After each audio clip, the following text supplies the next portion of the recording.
some guests, some hosts be my guests and co-host with me on the show as well. So you can always go back and get some tasters of other hosts as well. So one of the things that I love talking about on the pleasure zone is, guess what? Pleasure. I know, it's astounding, right? Pleasure. Who knew that the pleasure zone is where we actually talk about pleasure and bodies? I know, it's bold. And we talk about all of these things from, sometimes we go to a sociological perspective, a psychological perspective, a historical perspective. Tonight we're doing sociological, a little anthropological in a way, and we're going to do some historical. And we're going to look at the history of dating. Now, I really want to be clear on this for those of you who are listening. We're looking at the history of dating from Western society. So Western society includes England, France, Germany, Europe at the time, but we're talking even mostly Western Europe, not even so much Eastern Europe, although some of the stuff that we're talking about will translate over to some Eastern European countries. I won't be naming all the countries constantly, just so you know, this is what we're talking about. And a lot of those values transferred over to North America when colonizers went and did their colonizing. So we're going to look at the history of basically a lot of the stuff around English courting, because that, as we know, or maybe you don't know, at one point, the British Empire was across the whole world. So those values were brought and colonized across the whole world. So we're going to look at the history of dating. It does get even more fascinating when you look at how the values that were brought over changed different countries, for sure.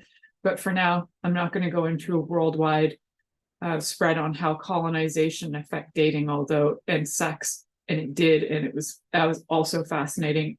When I choose to do a show on that, I have a friend who is an expert on colonization and decolonization. I'll be bringing her on for that chat. So in the meantime, we're going to be talking about courting, dating. What is the difference? You might have heard both of those words in your life. You might not have. And why on earth would I talk about this stuff? It's because I love talking about sex and bodies, and I love sharing the information that I find through research over the years with you guys on this show. And whether you're watching this, because you can watch this via video, TV, and you can also watch, just listen, take me for a ride while you're driving, while you're hanging out at home, doing all of your things you got to do, whether you're taking me for a walk, whatever you're doing, you can listen or you can watch, which is amazing. It's so great that we have all these options. So for a little history of dating and courting, the reason why I'm talking about this is because I love working with people on things like their relationships, on having more pleasure. I also work with people in their health. And I have my own practice where I do one-on-ones with people to assist them to improve their health, as well as to improve their pleasure through the health part. I'm very hands-on. I actually do hands-on body work and energy work, as well as I do work with other technologies that can assist you to have greater health. If you'd like to know more about that, feel free to connect with me through my website, milicajelenic.com. That's milicajelenic.com. And we can chat all about that. In the meantime, I have some great fun historical referenced stories for you. I will share with you what some of the names of the authors are in case you're interested in looking them up. I didn't always write down the names of the books because some of these were excerpts from some books, and also because I just didn't feel like it. So there you go. So tonight's query is all about dating and courting. And have you ever wondered what the difference between dating and courting is? Aren't they the same? They're actually not. And the fascinating part is, to me, I mean, I'm a weirdo, so it might be fascinating to you too, is that we're going to get down to when dating actually came into existence, what courting was, and it maybe still is for some classes of people, and what were some of the dating and courting rules of the past, what are some of the rules of today for dating. And the thing about some of the rules for today is, do we even have any? I'd love to hear from you guys what you think some of the rules of dating today are. And if you can join us in the chat room live on Inspired Choices Network, come over and chat. If you happen to be listening to this after the live broadcast, feel free to put it in anywhere that you are listening in podcast form. If you can add comments, I'd love to hear what some of your thoughts on the rules of dating today are. I'd love to use them as references for future shows. So if you want me to share your name and your ideas, I would love to do that. And we're also going to be looking at how has dating and courting evolved over the last century. Probably 2 centuries is what we're going to really go for, and what has influenced that. You will be surprised what the influences have been. I have to say that even I was surprised, because I know a lot of things that have influenced people being able to have relationships, but I hadn't really dived deep into the dating and courting rules. Western society dating and courting rules. I haven't really done that. So I'm really excited to have had the chance and the time to be able to do the research, to be able to share this with you guys. And if you happen to know other things that I'm not sharing, I would love to hear your additions to what I am sharing. If you happen to be an expert in this field and you would love to come on my show, onto the Pleasure Zone, and talk about dating and courting from the research you've done. Maybe you live somewhere else in the world. Maybe you have an expertise on dating and courting in different continents. Maybe you have dating and courting in different parts of South America. Maybe you've got dating and courting from Africa or Asia, or who knows? Maybe you know things that I cannot share on this show that I don't have access to. Well, I might have access to it. It's that I'm going from my more matrilineal and patrilineal family history. If I were to go back in my family history, this is where we would land, is Western and Eastern Europe. So I didn't want to be trying to say things to you guys that are not from my own, potentially my own history, familial history. So I would love to hear from people who know about other dating practices around the world, who have, fascinating things to share on that. I, as much as I can share some of those things, I don't feel I'm an authority on that. And I would love to talk to somebody who is an authority on that. All right, that out of the way. If you happen to know anybody, bring them over to me. I would love to talk to them. So in this episode, we're going to really be focusing on the values that were brought over from the British and French, specifically mostly the British, and a lot of the stuff that involves all things Britain. So let's start with the very basic of what is courting. And for some of you, you might be like, it's just dating, isn't it? So in the 1570s, there is a definition of the word court in the verb of court. So if you are courting, you are doing something in the future. So if you are to court someone, that's current and present. When you court someone, it's the endeavor. This is from etymology, Etym Online. I love the etymology online sites. So this is from an etymology that's online. And from the 1570s, to court someone means to endeavor to gain favor of by amorous attention. However, there's something else to do with this. If you look at the word court, it is actually also based on the behavior that is associated with royal courts. It's related to being in the court. So the court, if the royal court, actually that even goes back. I believe Henry VIII was the one. He was really into tennis. I think he was, yeah, I'm pretty sure it was Henry VIII who was into tennis. Now I'm just going offhand here, guys. So then if I'm wrong, but I'm pretty sure it was Henry VIII who was into tennis and referred to it as the tennis court. And people would gather around the tennis court. And then he would actually have those who were in the court would come to court. And that's where a lot of decisions were made, was in the court. So if you were going to go in public with somebody and be seen and start to get to know them, you might be doing that, especially if you were rich, you might be doing that in the presence of the king, because you would often be introduced in sort of high society settings. So it could be in somebody's court that you were being introduced, and that space, courting, has to do with being public with your with everything that you're doing. So we'll get into some of the rules of courting. But even prior to that word courting, we can look at some of the things that have to do with love and marriage in medieval England. So we're looking at the Tudor times from 1485 to like 1603. And during the Tudor times, there was actually not as many rules as we thought, or maybe lots of people didn't think. But when you think about 1400s, you might think inclination to think is lots of rules, lots of things going on where you're under the thumb of somebody, but it wasn't as strict as you might think. So especially if you were working class, and they didn't really have that, you were not really called working class then. So you were either like rich or you were poor.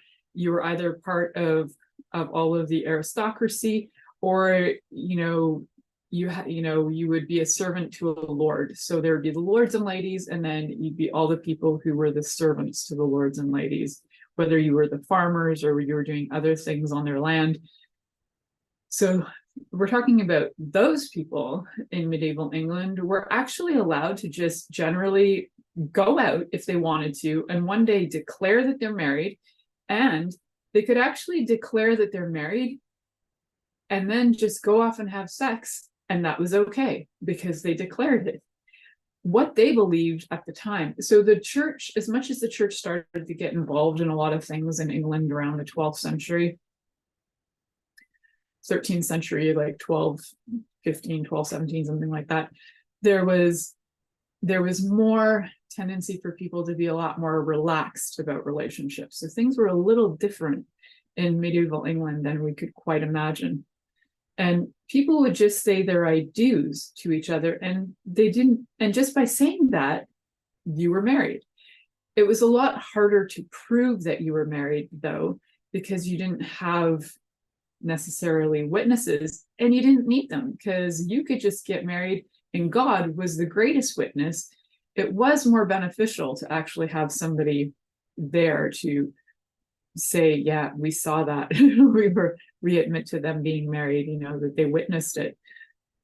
But it wasn't necessary. So really the only thing that the church did was that the church created and enforced a marriage law that couples didn't need the permission of their families or a priest to officiate. So that was interesting because it gave some freedom, although later on those freedoms went away. So there was actually more freedom in medieval England to get married than there was later on in the 17th and 18th century, maybe even 1603 and beyond. So we'll go with that, 17th, 18th, 19th century. So what was required at the time for people to be married? And so you got to get that sometimes people would just meet each other. They would get married because then they could have sex. That was one thing they might do. That a lot of times at that time, all that was required was for the two people to consent.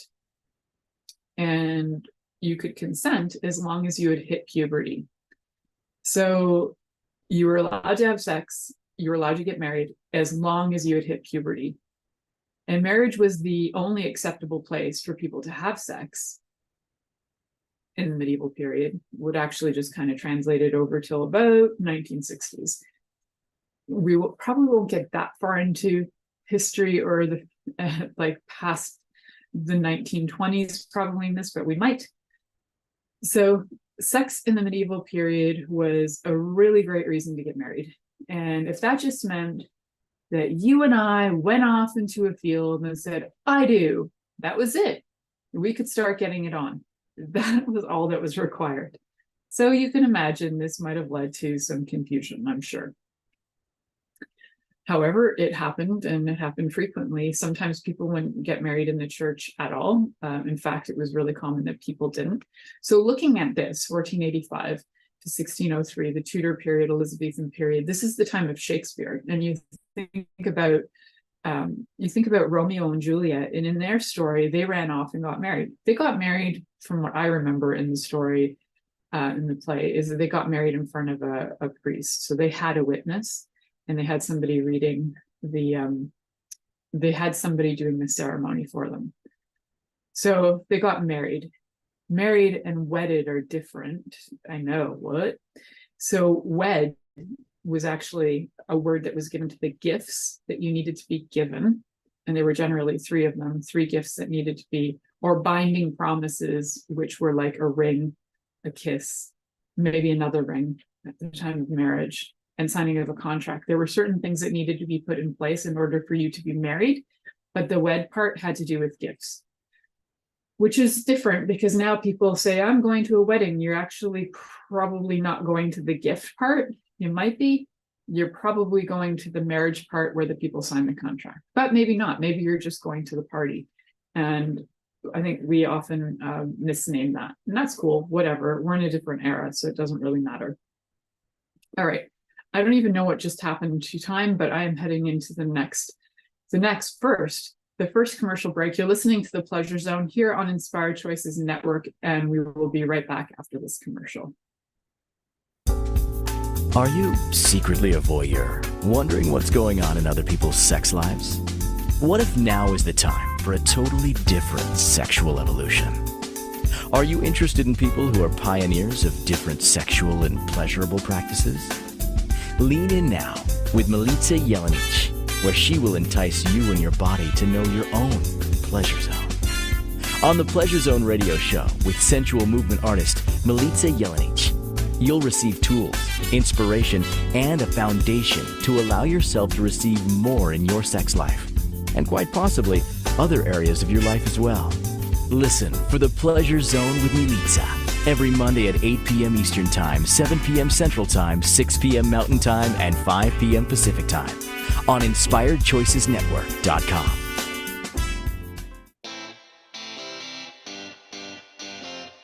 Are you a subject matter expert? Are you here to share your expertise with an audience waiting to hear from you in only the way you can deliver? Are you ready to have your voice amplified across the airwaves?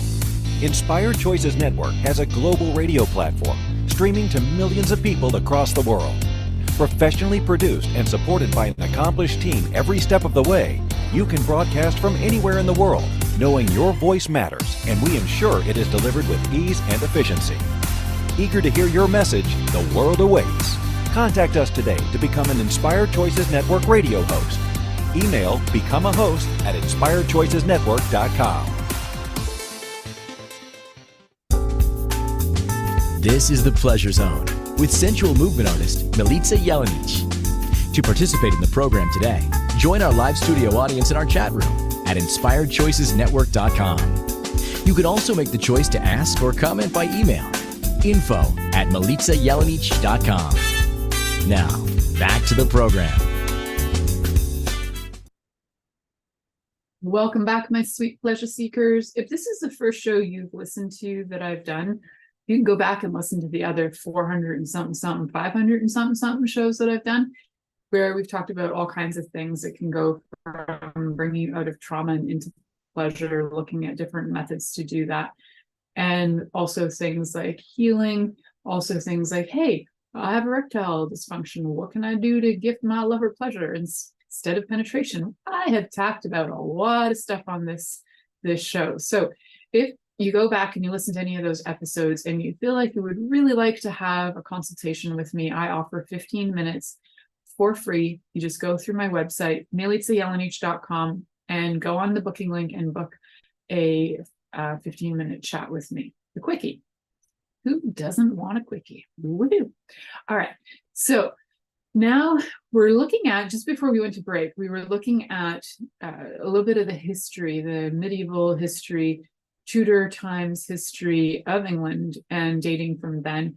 And one of the things I'd brought up was that a lot of people, it was law that you were allowed to get married as long as you had hit puberty and that you'd consented to this. You didn't even need your parents. Parental consent was not required. So later on that changed, though, in England in the 18th century. And however, though, in Scotland, the rules didn't change. So there were small towns that were just over the border in Scotland where the English would go to just defy their families and get married. And maybe they were like 16 and 17 and they weren't old enough to get married in England. So they'd go over and they'd get married in Scotland. So we're going to get back to the medieval stuff though. So the medieval church was really all about giving the idea that consent was the number one foundation and priority for marriage. So as long as you consented, you were good. And a lot of times they encouraged, and society encouraged families to be involved. They encouraged people to marry in their classes. They encouraged a lot of this stuff. And a lot of marrying outside of classes didn't really happen because you had your super, super wealthy, like aristocrats, and then you had your lords and ladies, and then you had people who were not lords and ladies. Although once in a blue moon, you might find that somebody would move up the ranks. So though for a lot of I was looking at some of the other history, for a lot of people, you weren't allowed to be married even to somebody who you shared I think it was a great grandmother or grandfather in common. However, if you were aristocracy, you could pretty much marry your second cousin, as they still do to this day, pretty much. I mean, in the 19th century, when in Victorian era, Victoria married Albert, who was like, I think her second cousin. I think they had a grandmother in common. But anyway, they were like essentially either first or second cousins. So that happened. Anyway, that was a marriage of love. And that actually changed a lot of things, especially in England, where it was not, you weren't necessarily getting married for status. You weren't getting married because of certain connections. You could get married at 11. Victoria and Albert, they actually put a lot of what they had for each other was represented in the rest of society and kind of trickled out. So that changed a lot of things, which is kind of cool when you think about how one couple's relationship could have that much influence. So, all right, we are going to move along, Charlie. So like I mentioned earlier, that having sex back then in like medieval Tudor England, having sex actually created a legally binding marriage. So if you look back on your life right now and think about all the people you had sex with, if that was considered a legally binding marriage, and keep in mind, bigamy was not allowed, there's a fun like adventure in my brain to go, wow, who would I have like, if I couldn't have bigamy, but then like have to have like divorce, or maybe let's just say I was allowed to have bigamy or polyamory or any of that, it would be polyamory, and there would be a whole like, and I'd be married to a lot of people if it was everybody that I had sex with. I don't want to give numbers, but I'm just saying. So for some of you out there though, you might still be married to the people that you first had sex with. So you might have actually done exactly this thing where you had sex with somebody and married them and you stayed with them forever. That's possible. I do know people that has happened to them in their life. So now we're moving on. We're moving on from, because I want to try and give you guys at least as much information I can from different eras. So we're moving out of Tudor England. And as I mentioned in Tudor England, and it kind of carried through later on for a few centuries as well, is that you needed to have your 3 promises. And the 3 promises that a courting couple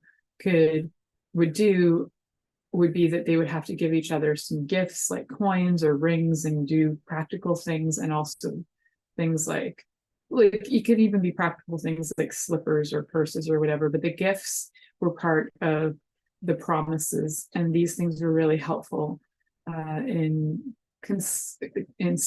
solidifying the relationship, to take it from courting to betrothal. So betrothal is what we maybe now call engaged, and betrothal was a ceremony that where the couple exchanged vows and promises to be faithful to each other. Then there was, beyond that, then there was the marriage. So then they would sign the contract, and then they could be later married in a church as well. So you could have your betrothal, which was very formal, agreement. So these are all like contractual things that people were getting into. The reason I wanted to talk about this too is because I've been like doing some dives on contract law, and marriage is so part of contract law. So people would later on, when they were betrothed, the ring would go on a certain finger. I think it would go on your right hand, and then when you got married, it would go on your left hand. Yes, that's correct. So why I say that is because in Serbia, where my dad's from, it's the opposite. So when you're married, it's on your right hand. When you're engaged, it's on your left. And I always have to like flip it around and figure out what's what for who, for where. So we're skipping ahead a few generations, moving into the 18th century. And the 18th century did some really cool things. The 18th century had homes that had specific purposes. So even what we would call like maybe middle class now, upper middle class, these people all still had people, I was going to say slaves, but they got paid, and they probably did have slaves. But anyway, they also had homes that had a lot of rooms. They weren't peasants. They weren't poor. These were people who were on the rise. It was a little bit more of a new upcoming class happening that wasn't the aristocracy and wasn't totally poor. You know, people started becoming more interested in, well, the opportunities were there to have more wealth, and people were traveling more, going to other countries, and I think that also had an influence. So the 18th century brought new spaces in the home and everything as well, which was kind of a fascinating thing, that as the home changed and as different spaces became available in the home, like people would have salons where, you know, you would gather in libraries, you would have the different spaces that you could actually court in them. So that changed a few things. And also new things like new venues for mingling started to be created, like pleasure gardens and concert halls. And it wasn't just going to the pub, although you could, prior to that, get married in a pub. You could also get married in bed while you're getting it on. I do. That's how wild that was. So these different spaces actually created a whole different way to court. So you didn't, you know, if you were in pleasure gardens, you didn't have to be sitting in a room and being what's the word for it? Being basically surrounded by the family and hounded, right? So family was really big in courtship. They were all involved. Then you also had to, like, if you were aristocracy and you were going to meet somebody, there would have been information sent about you previously. You would have to get through the staff, then you'd have to get through the parents, then you'd actually have to get to the person that you were trying to court. And all the courting would be done publicly. You would have somebody there to chaperone the whole time, and you would not touch each other. So sometimes the not touching would go right to the day of your marriage. And if you ever want to see what that looks like in modern times, there's a show on Netflix. I think it's still on, and it has to do with I think it's called The Matchmaker, and it's a Jewish woman who works with all different Jewish people, whether they're Hasidic or whether they're Orthodox, whatever walk they come from, and she gets them to date. And some of the very strict Jewish people will have something very similar to this courting that goes on, where there is introduction, and then there's the meeting and approval of the parents, and then there's the meeting of the person, and then there's chaperoning sometimes that happens, and there's no touching that happens. So kind of gives a modern take on what that might look like. So the idea for when you would court would be that you basically, if you were a woman, and guess what? There wasn't really dating for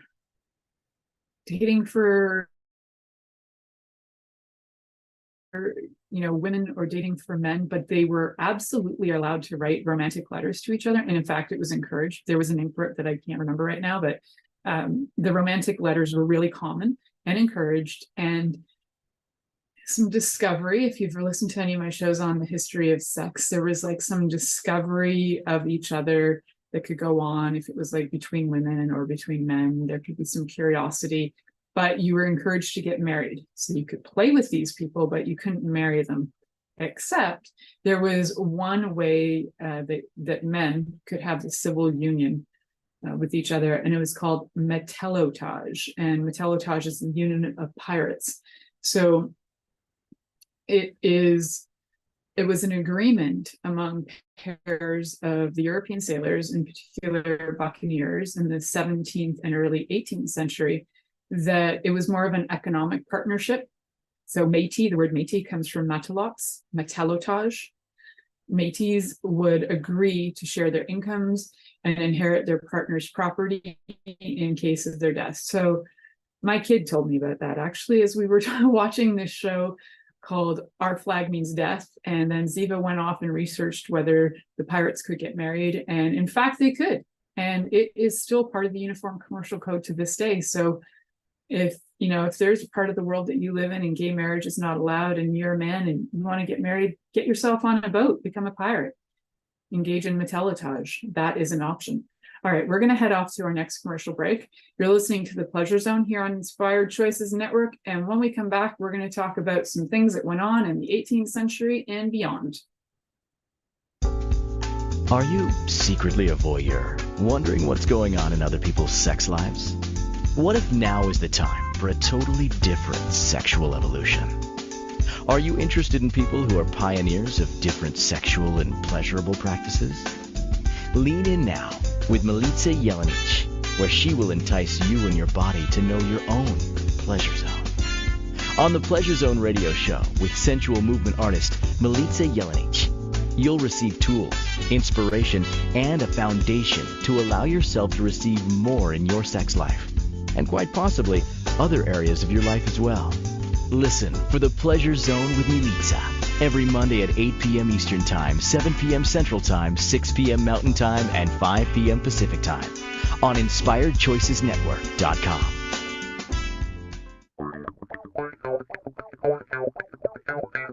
Interested in masturbating for money, copulating for consciousness, and pleasuring on purpose? 21 Days of Sexual Magicism with sensual movement artist Milica Jelenic is an exploration of tools, processes, and actions that you can use to create more for your life, your body, your money inflows, and so much more. Graduated learning for all levels of interest. Learn at your own pace via video classes or join the yearly live class. Take a peek at www.milicajelenic.com.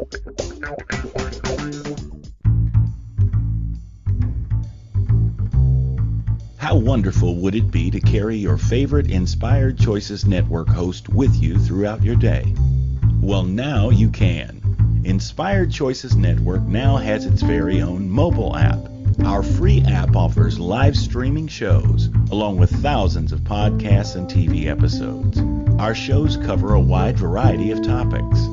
Whether you're waking up with us, carrying us through the day, and taking us to bed with you, we're always here for you to enjoy. We're easy to find. Just search for Inspired Choices Network in the Apple App Store or Google Play Store.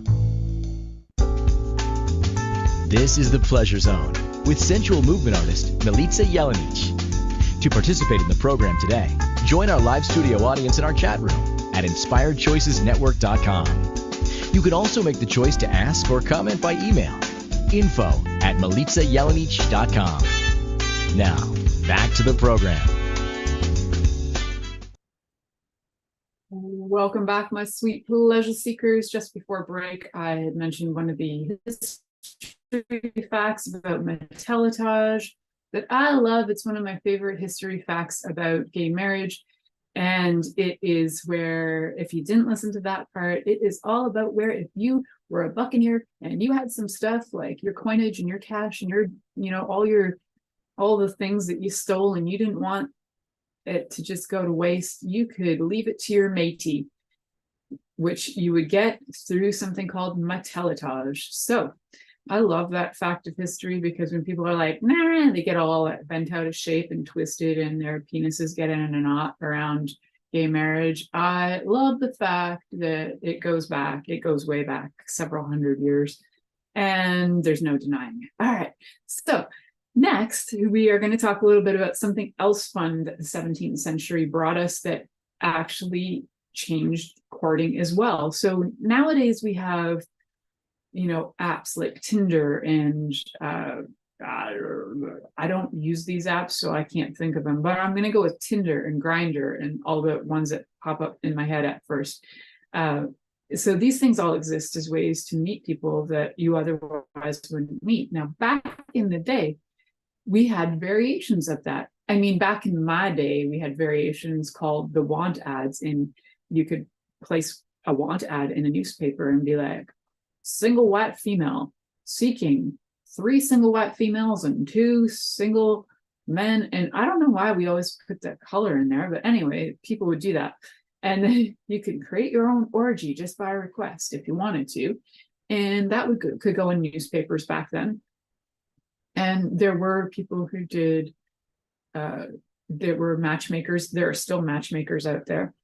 But even before that, and there were matchmakers going way back, several thousand years, and probably goes right back to Cupid. Anyway, so when we look at other ways people have dated or found each other, the printing press had a really big impact on this. So one of the things that people would do would be they would print ads in newspapers. And when the printing press became more prominent and was used a lot more, and people could afford, the regular person could afford to print an ad, well, not too regular, it would be somebody who had enough money to be able to say, get on a boat, even if it was like the bottom of the boat, get on the boat and travel and find somebody. You would find people placing ads for the Lonely Hearts ads. So for some of you who are now thinking Sgt. Pepper's Lonely Hearts Club Band, yeah, pretty much this is the Lonely Hearts, right? The Lonely Hearts are people looking for other people. So if you were in the 17th century and you were looking for somebody to court, you would be likely, and I might have said date, but there was no dating yet. If you were looking to court, you might have placed a Lonely Hearts ad, hoping that when you traveled to wherever you were going, that somebody would see this and they would be interested and they would meet you. And that is how a lot of people did meet when they were traveling. It's kind of a cool thing, I think, that, we had dating ads going way back. And these ads would go out to all parts of the British Empire. So they would, there were people that would bring whole loads of husband hunters over from, say, like British India, and they would bring them over and they would make sure that, people could meet. There would be all kinds of writing that would go back and forth. And then, the shipload of husband hunters would come over to wherever they were headed, and they would meet their potential mates, right? So that really changed also. That dating stuff, it's weird. I mean, it's the printing press putting out the ads. That also changed a lot, and it restructured the entire postal service from the 1840s onward, and it made it much easier for people to court by correspondence. So they could send letters back and forth. And the need for it was so big that they actually had to reform and restructure the postal service in the 1840s. It's amazing what courtship has created change around the world. Like it actually forced change on the postal service, which is amazing. Although my show is not about the postal service, I could talk about the postal service for a really long time and the importance of it, but I won't go off on that rant today. So a lot of all of that courting was all this public courting, but now we've got this option. You could kind of court a little privately by correspondence, which made things a little different. It also had it so that people were feeling like, oh, a little rebellious, right? Like now you didn't necessarily have to date who mommy and daddy said you had to date. And then you also had the influences of like Jane Austen writing romance novels and people going, oh, things can be different. So again, the printing press had another big impact because now books were being printed. They were more accessible, more affordable. People are reading books, getting ideas, wanting to date. Isn't it wild what the printing press changed? It's kind of crazy that it changed that, which then in effect changed the postal service. Like, wow, yay, Gutenberg. So most courtship in general was conducted in public places, but these very private letters could be happening. And those private letters were actually happening not just between men and women. Those private letters were happening between women and men and men. And I think that one of the most fascinating things when I took a course in university on the history of sexuality was when I read about the fact that women wrote these like super loving romantic letters to each other. It actually blew my mind that they didn't get in trouble. And in fact, that it was encouraged. Like that threw me for a loop because even in the 90s, there was still a lot of judgments about anything LGBTQ. So we've really come far away, or have we? I don't know. I mean, we could write letters before and it was encouraged. And maybe we're just coming back to but again, they weren't allowed to be married unless you were a pirate. So, that was a bit limiting. So courtship at that time was everything that occurred before marriage. So that's why I kind of talked a little bit about marriage as well. But we are going to talk about some few other fun things. I want to chat what is dating and get that in before the show ends. So dating, the word dating actually came up in 1896. And the term dating was coined, we believe. The first use of the word was attributed to an American columnist, George Ade. And it was in the Chicago Record that they saw this in 1896 in one of his columns. And he told the story of a clerk named Artie, whose girlfriend's head was getting turned by other men. And he used the word dating in it. So that in 1896, the year my great grandma was born, and she died in 2002. She was 106 when she died. And I just like when I see that 1896 pop up anywhere, it reminds me of her. And, everything in her dating life that she went through too, which was, she had a fabulously interesting life and ended up marrying her sister's boyfriend. Yes, she did. And she was pregnant before she got married. So she was a rebel. She did have her first child. I think that was in 1914 or 1913, and went on to have several more. And wild woman. All right. That is my story of the 1896, the year the word dating was invented. And dating replaced courtship. And it replaced courtship because of a few things. There was, for one, we've got the word came out, but then we've got a war that happens. World War I happens, and that changes a lot of things. It prompted a whole generation of American men and women to think about their life and think about their life in a different way. Even though the Boer War had happened just, a decade or 2 decades prior to that, the World War I had a bigger impact on the way that people viewed things. And the changes and the attitudes around dating was really changed a lot. And also women's rights started to become more important. And there was like women looking for liberation, and their clothing changed. They were showing their ankles then. So that was daring. And a lot of their other choices were pretty daring too. And we'll talk a little bit about dating at the time when the word dating showed up in history. We'll talk about that when we come back from break. You're listening to The Pleasure Zone here on Inspired Choices Network, and we'll be right back after this commercial.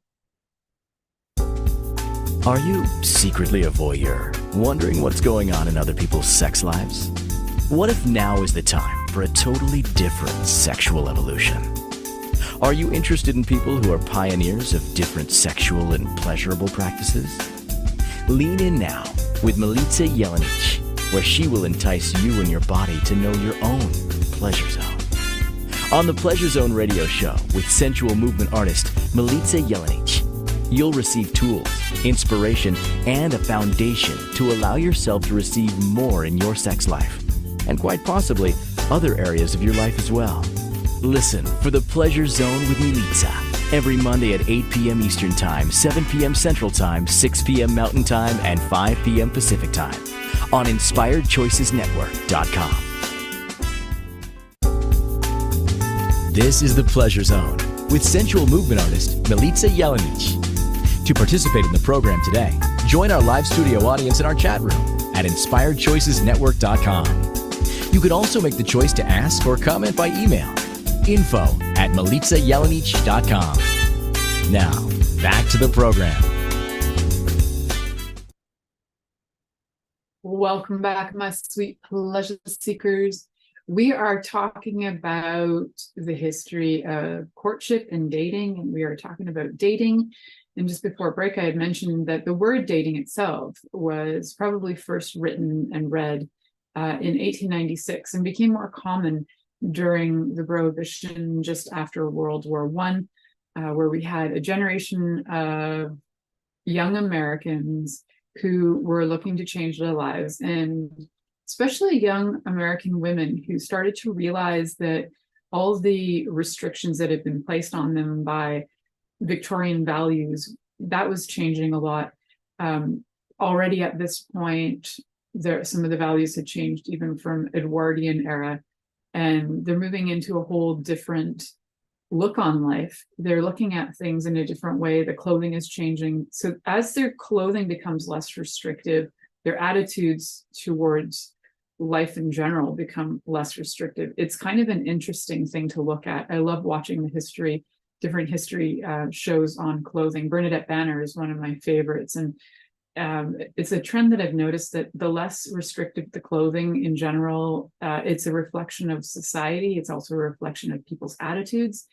And they also started to then be in places that maybe you didn't find young women before, like in places like speakeasies, where you weren't finding women before.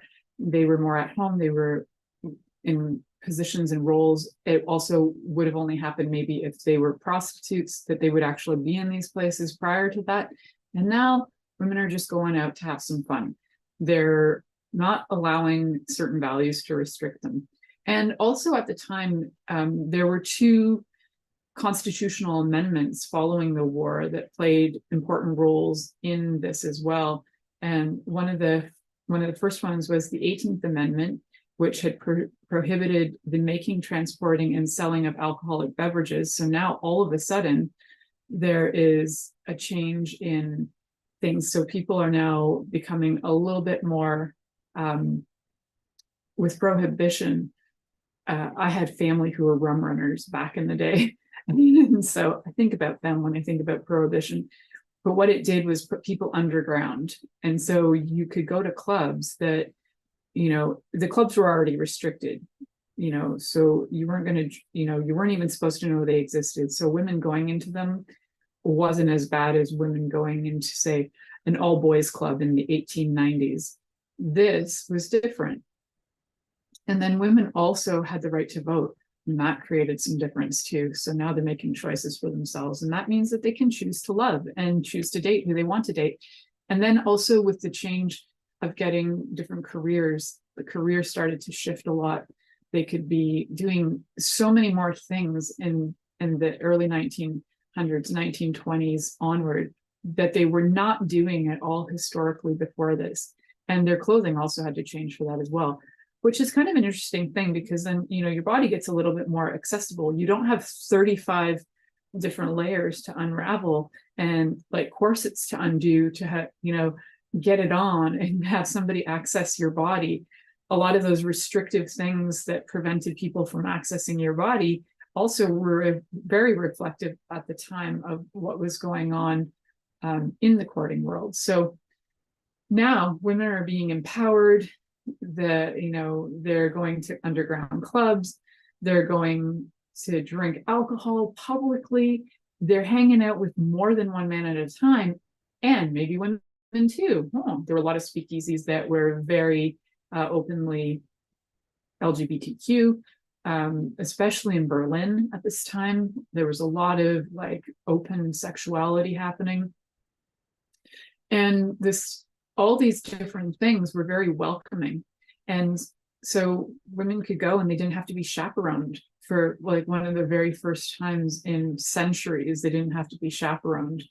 And then they started to get jobs, and they even were like cocktail waitresses and things.